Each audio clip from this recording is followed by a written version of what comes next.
श्रद्धा और आफताब, ये नाम अब देशवासियों के जहन में बैठ गया है।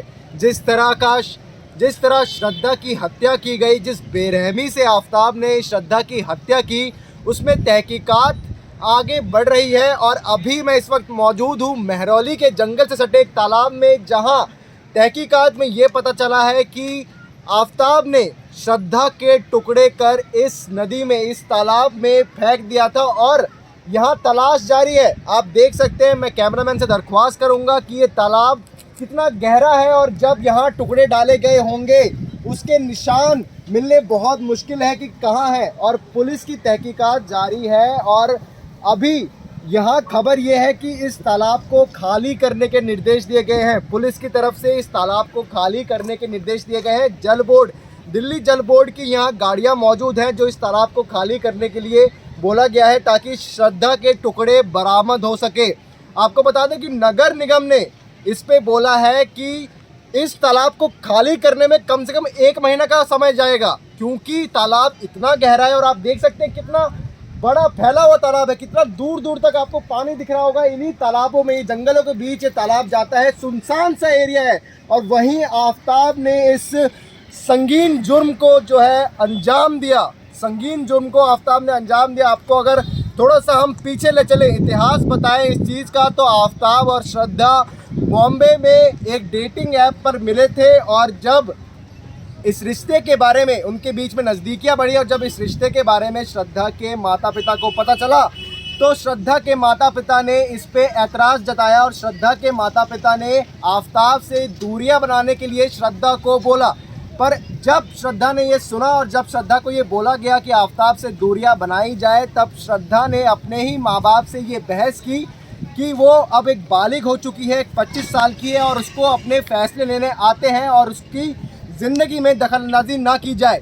ऐसा कहने के बाद श्रद्धा ने अपने माँ बाप से दूरियां बना ली और आफताब से करीबी और भी बढ़ गई। इसके बाद आफताब और श्रद्धा दिल्ली में आ गए और छतरपुर के इलाके में उन्होंने एक फ्लैट किराए पे लिया, जहां आपको बता दें कि वो एक लिव इन रिलेशनशिप में रहते थे।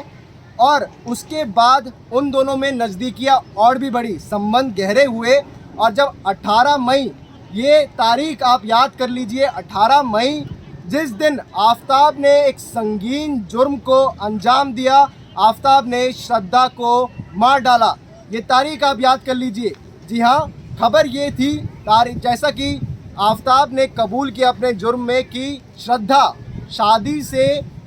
शादी के लिए दबाव बना रही थी आफताब पर और आफताब शादी से लगातार इनकार कर रहा था। और इसी को लेकर उनके बीच झगड़े बढ़ने लगे और जब झगड़े बढ़ने लगे तब आफताब ने 18 मई के दिन गुस्से में आकर श्रद्धा की हत्या कर दी। और उसके बाद जो हुआ उससे पूरे देश का दिल दहल गया। पूरे देश को झंझोड़ के रखने वाली ऐसी कांड हुआ, ऐसा हत्याकांड जिसको सुनकर जिसने भी सुना उसका दिल दहल गया। आफताब ने उस मासूम बच्ची के, श्रद्धा के 35 टुकड़े किए। जिस तरह एक कसाई जो है वो बॉडी के टुकड़े करता है या किसी भी मांस के टुकड़े करता है, उसी तरह आफताब ने श्रद्धा के टुकड़े किए।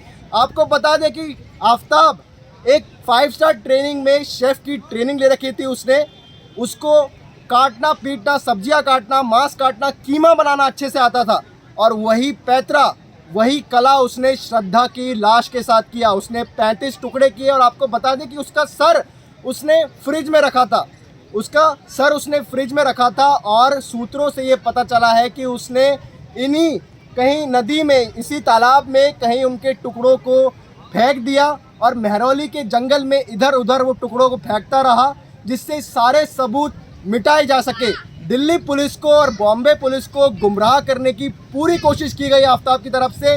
आपको बता दें कि बार बार आफताब अपने बयान बदल रहा है और इसी बीच तहकीकात के चलते दिल्ली पुलिस ने ये निर्देश दिए हैं कि उसका नार्को टेस्ट किया जाए ताकि सच सामने आ सके। कैमरामैन कार्तिक के साथ मैं प्रतीक, नमस्कार। अखंड भारत टीवी।